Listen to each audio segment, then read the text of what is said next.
What's up, YouTube? It's Friday morning, so this week's installment of 52 Week Challenge. Hey, it's Joe Catchpolia sitting on the couch making some money investing in fractional real estate online. As usual, this is the week that I bought less fractional real estate probably than any week since I started doing this. If you don't know why we're doing the 52 Week Challenge, I do have a playlist for it on my channel. If you watch the first video in that playlist, it explains what we're trying to do, but basically just trying to start a discussion on what we're buying every week, and also just to have a commitment to continue to buy, to pick up something so that we're not just having this, analysis paralysis where we look at lots of deals, but we never actually pull the trigger.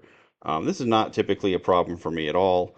A couple of things happened that made it so I didn't really buy a whole bunch. The first one, I'm curious if anybody else is having an issue with their automatic investing on ground floor. Does anybody use this? Normally, if money hits my account, up to $50 will get invested into any open LRO, which if you go back, let me go to this tab. There were, 6 new LROs issued this week. Oh, where'd they go now? Yeah, right here. These were all issued this week, but for some reason my auto investor didn't put any money into it. So I just did this now. So now my reporting actually has this for this morning, and usually I do the cutoff as midnight last night. So these didn't actually get purchased this week, I mean today, but I'm always doing these videos because I usually typically do them real early Friday morning. I don't count Friday. I do everything from last Friday through today or through last night. So these will actually show up on my next week's video, but I really only mentioned it because I was curious if anybody else is using the auto investor, and if so, if they had a similar issue where it didn't pull the trigger and buy some. Because usually I have cash in my account, there's LROs open, it just automatically invests, because on this platform, my whole goal is just very wide diversification.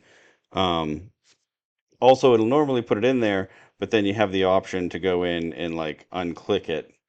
I usually get a message that says, "Hey, this is happening," and then so over time, I might start to have some criteria where I'm ruling stuff out. But my initial goal was to just buy a little piece of every single one that comes up, get really broad diversification.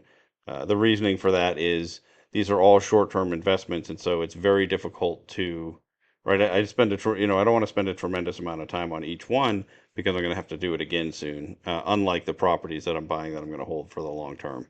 Anyway, yeah, if you've had any issue with this week, let me know. I'll have to just pay attention. If that happens again, I'll just have to contact support. I don't know why. I just assumed when those new ones came up that I looked through them and I didn't see any that I wanted to rule out. So I just thought it was going to do that for me, and it didn't. So that was kind of weird. Um, it is just a good reminder that none of this should be too automated, right? I mean, we should be checking on all this stuff all the time. And I mean, not a big deal, right? I had $300 sitting there an extra couple of days. I don't think that really matters at all, but I don't know, it's just kind of weird. So didn't really buy anything on ground floor. So that's why we're talking about it on what I bought this week. This is the only property on Lofty I bought this week. You've seen me buy a lot of tokens on this. If you've been watching my videos for a while, it says I own 18, but it's because I have this 100 sell limit order. And then I think I have another pretty close to, I don't know, maybe 80 or something. It's in the liquidity pool, so that doesn't show up there. So this is one I'm trying to get I'm working my way towards a 15% stake in it, trying to have a little bit more control. I also have some USDC staked in this, so I'm trying to get like the full Lofty experience on one property. Right where I'm staking the USDC, I'm getting a larger position. I picked it, I did a full video on this one too. You can just search 7014 Raymond Ave, just get sort of my full thought process on this. But this is one you'll just see me every single week.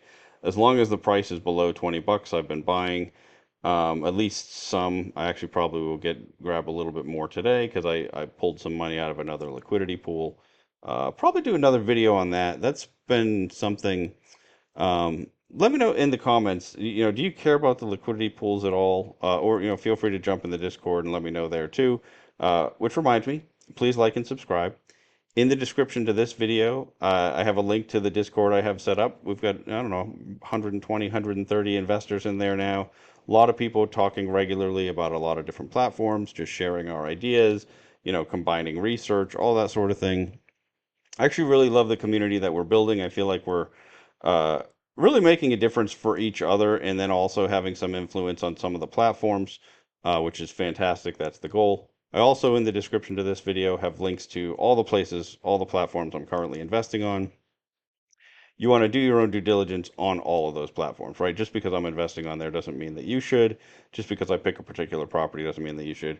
It's perfectly possible that I'll buy 15% of this one and then I'll lose all my money. You just never know. But like I said, I do have a video out there about like why this property, what I'm thinking with it and whatnot. But yeah, that's the only one I bought on Lofty this week. I bought, I'm not sure how many, maybe 10 or 20 tokens of it. So not a whole lot. If you remember, on both Lofty and Ground Floor, they're just platforms I'm reinvesting. So I had payoffs on Ground Floor, which is why I had the cash that I just assumed would reinvest. Um, I sold some tokens on Lofty to buy more of this. I also unstaked some in one of the liquidity pools. I don't know. Those I've been messing around with those a little bit more since I got Lofty assists. Since I noticed or since they added the part where there's, you can really see how the staking rewards work and you can see what you actually have put in. Um, I'm trying to work with that a little bit more, and I have been getting pretty decent returns and could be getting lucky so far, but I will just share that. I don't think I'm going to do a video tomorrow because I'm going out of town, but hopefully Sunday night I'll have another one. If somebody else wants to send in a video that I could post, that would make my job easier, right? That'd be kind of weird. But I did want to mention I, you know, I had Limas joined us for Fractional Friday yesterday because we did that a day early, so it wasn't really Friday. If you didn't see that video, check that out. He's the creator of Lofty Assist, and so we had some good questions for him, and he does a good job explaining his product and thought process. Um, I'm looking for other people to do that with. People just kind of hang out on the channel. Let me ask some questions, hopefully get some unique perspectives. You don't have to have created Lofty Assist, right? You don't even have to be a platform creator at all.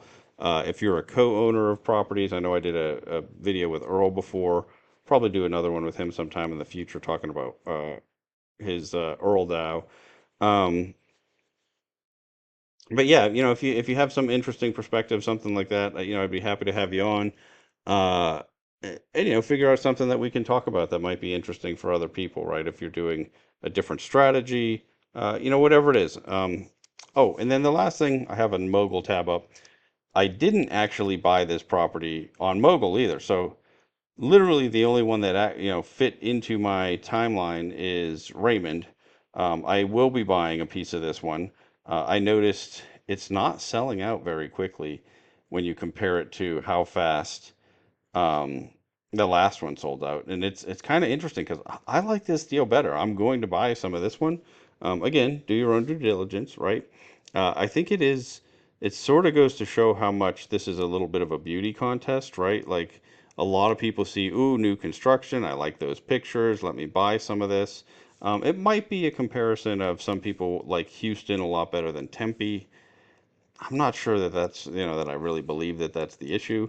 Um, I don't know. So anyway, I'm curious if you bought the art house, but you haven't bought a piece of this, why not? And if you're going to invest in this and didn't, either way, I'm curious to hear the reasoning. I mean, I shared, the little bit of hesitation I had with the art house. Not that I think it's some terrible deal or something, but I shared that in the videos I did on that one. And then I already put out a due diligence video on this one and why I like it and I'm going to invest. Um, but yeah, I just didn't pull the trigger yet because it's filling up real slow. I don't think there's any risk of not getting some. And from a time value of money perspective, it's always, I'm not getting on the mogul ones, you don't get paid right away, right? Regardless of when you put your money in, everybody gets their first payment at the same time. It's when the property's sold, up and running. And so if I'm not worried about it selling out too quickly, I can take my time and just put money in and have that sitting wherever it's sitting for another couple of days. And what I'm actually pulling it out of something else probably to buy this one. Not on here, but I've got it somewhere where it's earning a small return. Um, so why not, right? Like there's just no reason to be in a rush when it's going to end up being um, the same thing. So I don't know. I don't think that I'll try to play with that too much, but like there are some, for example, that took a very long time to sell out. Like let me look at their properties. Does this has the Johnson 2 sold out yet? No, right? Like you could have invested in this property 2 months ago, or you could invest in it today. Now I think it is getting very close. Now it's not. It's one that I decided not to invest in, right? But it's a very large raise. Let's see. Yeah, total offering is $1 million, and they're just at 580,000 right now. And so you could probably wait another month or two. Um, I mean, I don't know. When is this supposed to close, though? Anticipated first dividends, August. Oh, maybe this already closed. So, because they only need so much for the down payment, and then let's see. Well, no, they needed 660 for the equity. Because then the rest is, reserves. So that's interesting. Hmm, I don't know. Anyway, but that, my point is like, if you put money in here 2 months ago, it was just sitting there idle, right? So I don't know what they're doing with that cash in the meantime, but it'd be kind of interesting to see if they could, just put it in a high yield savings account, somewhere where it's sitting there actually earning some small return for you while it's waiting. Obviously, you don't want to put it into any sort of risky asset where it's going to fluctuate in value and then keep you from being able to close on the place. But for some of these that have like sort of a longer raise, it's really been I think I mentioned it with this one originally, but why wouldn't I just wait a little bit longer, put my money in later? As long as I'm not worried about it selling out. And honestly, I'm never too worried about because if it does sell out and I miss a deal, it's not the end of the world, right? Although at the same time, if I invest in one of these deals and it's a good deal, um, and miss a couple months of return, that's also not the end of the world. So a little bit of a trade-off, but something that I think about quite a bit, especially because on some of the other platforms I can churn money so quickly. Um, like on Lofty, I'm in and out of properties quite a bit. I'm in and out of liquidity pools quite a bit. Even in just a month or so, like if it's one that is taking a long time to fill up, um, I could definitely have earned some money on that and then buy into this. Most of the money that I'm moving into Mogul is actually just sitting in a savings account right now, so it's not making a ton of money. I'm moving new cash. I'm not taking cash from other platforms. Although at a certain point, I've talked about quite a bit, like maybe I'm going to take my money off Lofty, but I do just keep finding these like really deep discounts that keep me from doing it. Um, but yeah, I think in the meantime, I will just continue to put money on Mogul until they give me a reason not to, right? I mean, they're definitely my favorite platform. I've just been buying a little bit of every single property just because they are still new, right? I mean, although I've been getting good returns on everything I've bought so far, I want to see, I want to be in it at least a year or two, or yeah, maybe two, but at least a year before I start committing, large amounts of capital to any particular property. I'm just kind of see how they go. But yeah, so anyway, like I said, I am going to buy a piece of the Gilmore, but I didn't pull the trigger yet. I'm just going to keep looking at how much has been raised so far. I'm not going to click back over because my screen recorder has been locking up a lot again lately after having a good run. So I don't know, but I'm not, I do plan to buy a piece of that, but yeah, they've only sold 20,000 of it so far. Why not wait until, they're halfway there or a little bit more and then grab some?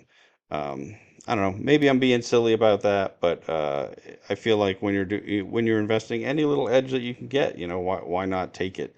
As long as you're not adding any significant risk by doing so, and I just don't feel like I am. Anyway, that's what I bought this week. Please feel free to jump in the comments, share what you bought, jump in the Discord and share what you bought, or what most people seem to like to do is just DM me and we can talk about it. I understand not wanting the whole world to know exactly what you're buying, especially on Lofty where our buys affect each other's prices. But my real goal is for us to have a group discussion and really dig into, like, get additional info. Tim shared his results so far in the Discord last week, and I thought that was really helpful, right? He shared on each platform how he, what his actual results are.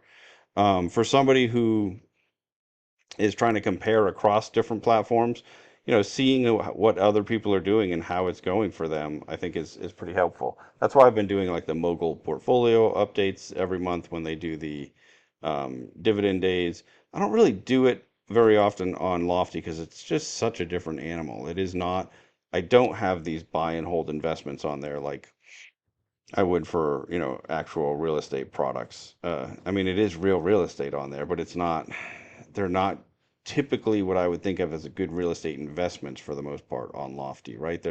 I'm making my money through trading. I know I've explained this lots of times. I do keep getting new people to the channel, so I feel the need to sometimes explain that sort of thing. Anyway, that's what I bought this week. Feel free to jump in there, share what you bought. Until next time, just going to keep making mistakes so that you don't have to.